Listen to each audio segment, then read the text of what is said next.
vous écoutez RTL. Bonjour mademoiselle Jade. Schrubenfelk, monsieur Bazin. Bonjour Jean-Pierre Foucault. Bonjour, pardon. Mais c'est le vrai Jean-Pierre. Je ne suis que de passage. C'est le vrai. Mais qu'est-ce qu'il fait là? Il est venu dire bonjour. Ça, c'est le faux. Il est venu voir mademoiselle Jade. Exactement, je l'emmène partout maintenant. Jamais sans son Foucault. Jamais. C'est un principe. Et bonjour Eva Joly. Schrubenfeld Erkenbass. Ah bah Schrubenfelk, Eva Joly. Schrubenfeld Frockenschad. Alors pour porter leurs couleurs aux élections municipales de 2014 à Paris, les militants d'Europe Écologie Les Verts ont désigné leur candidat Christophe Nadjowski. Yak. Oui, Christophe Nadjowski est inconnu du grand public. Vous ne craignez pas que ce soit un handicap dans une élection où la liste du PS et de l'UMP sont conduites par des personnalités connues? Nunch. C'est de bavarde ce matin. Vous auriez pu choisir Cécile Duflot. Il faut se méfier de Cécile Duflot. Et puis les municipales, Frockenschad. Ce n'est pas la nouvelle star. Ce n'est pas la nouvelle star. Oui. Il ne s'agit pas de jouer les vedettes. Et à Europe Écologie Les Verts, ce qui compte, ce sont les idées, pas les personnes. D'accord, mais alors pourquoi avoir choisi Christophe Nadjowski? Arrêtez d'écorcher son nom. J'étais sauvée. Christophe Nadjowski, à la mairie de Paris, est chargé de la petite enfance. Il s'occupe du sort des nourrissons, Oui. des tout petits.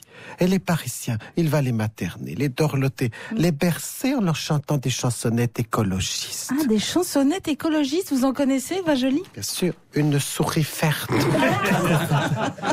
Je l'attrape par la queue, je la montre à ces messieurs me disent. Ah bah c'est très joli, Eva. Vous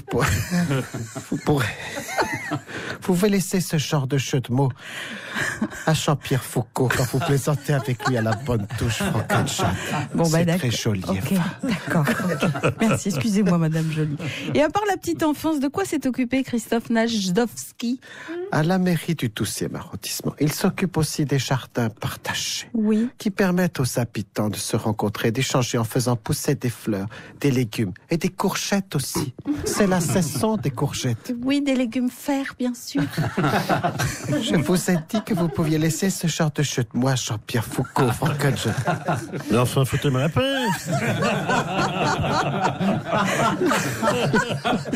Donc, il peut se défendre. Donc, pour résumer, un candidat écologiste qui ne fait pas partie des grosses légumes, mais qui en cultive quand même. Je vous emmerde. Voilà. Bonjour Michel Rocard. Bonjour mademoiselle Jade, bonjour monsieur Bazin et Premier ministre. subséquemment à ces politesses liminaires, j'adresse tous mes saluts matutinaux et je distinguer à tous les auditeurs et les auditrices levés des potes robinets pour se mettre ex abrupto à l'écoute de RTL du Luxembourg, première radio de France. J'aime beaucoup celui-là, monsieur Rocard. Alors j'imagine que vous avez un commentaire à faire sur la disparition de Pierre Mauroy et sur l'hommage qui lui est rendu aujourd'hui aux Invalides.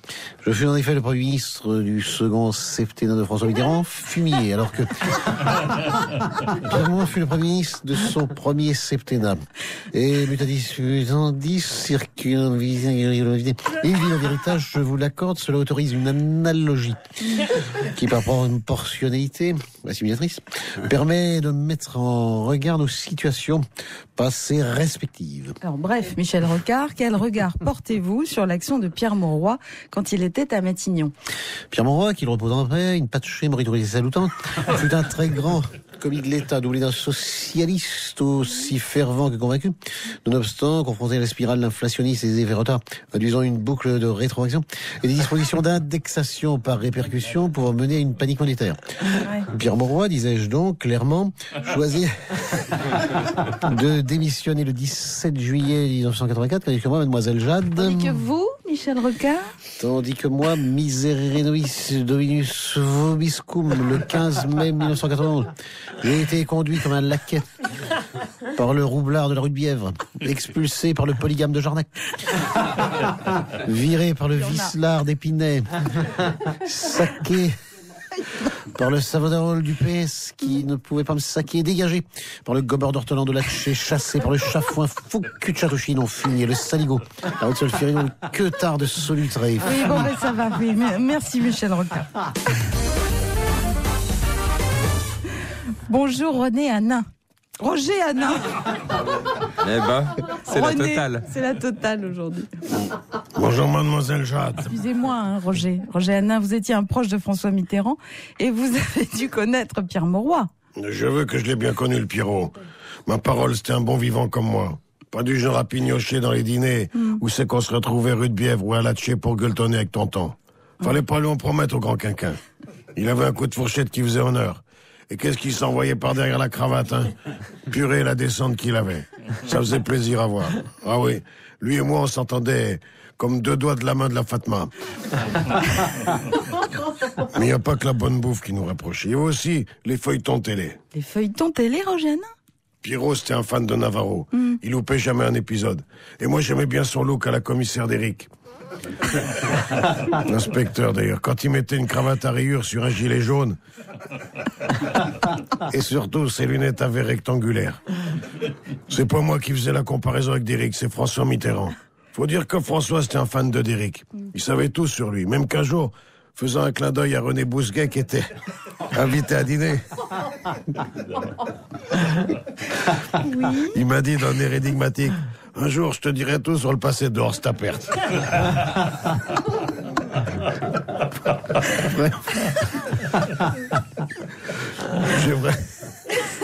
J'ai vraiment de la tristesse que le gros quinquin, ils sont partis. Et puis, il aurait pu me rendre un dernier service. Ah bon, quel service, Roger Hanin? En janvier 2001, Pierrot, il était là au dîner, où que j'ai signé un chèque de 385 000 €. Ça passe pas, ça. Pour payer la moitié de la caution qui a servi à faire sortir Jean-Christophe Mitterrand de la prison de la Santé. Alors c'est vraiment la scoumoune que le grand quinquin, il ait cassé sa pipe. Parce que je suis sûr qu'il serait intervenu pour que je récupère mes talbins que j'avais prêtés à Daniel Mitterrand, qui était la sœur à ma femme pour faire sortir de tôle le fils à mon beau-frère. Ah là là, la mort de mes os. Avec tout ça, j'en oublie l'histoire drôle que je voulais vous raconter. C'était une des préférées de mon beau-frère. Oui, c'est pas grave, Roger, une autre fois. Hein. Ah si, ça me revient. C'est un enterrement, un gars, donc c'est Kawito, il a pas acheté de couronne. Ah d'accord, merci Roger. Ne vous donnez pas cette peine, vous nous la raconterez plus tard.